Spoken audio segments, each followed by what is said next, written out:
Another way to look at this is to see what your property's compounded annual growth rate is. Let's look at this example and see what it does over time. So year one, your initial equity was your down payment. Assuming you didn't add equity by doing a rehab or buying at a discount, then your year one returns can really get insane. But for this example, your starting equity is your down payment. And your total return would grow your investment cost basis to $64,000. So your compounded annual growth rate or return on equity is the same, 28.5%. But then in year two, your now initial cost basis is where you left off at the end of year one. So it drops immediately to 18%. Even though the overall cash flow increased, the appreciation compounded another 3%, and you paid slightly more this year on your principal than the first. The main reason is because you are losing leverage every time you gain equity. So that similar cash flow and appreciation doesn't return the same percent as when it was a smaller amount of total equity. Same thing in year 2 to 3, your compounded annual growth rate drops to 15%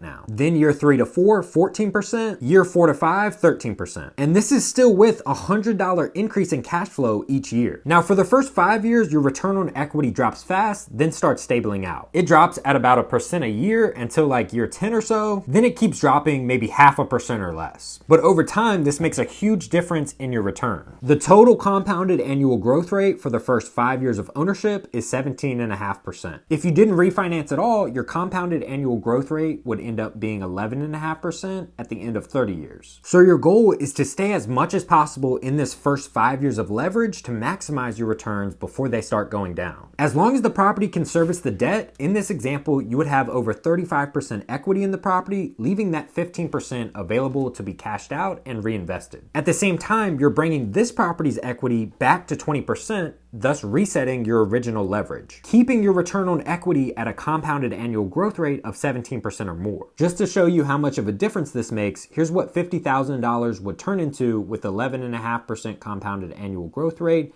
$1.3 million after 30 years. And with a compounded annual growth rate of 17.5, about $6.3 million. A $5 million difference from only an initial investment of $50,000.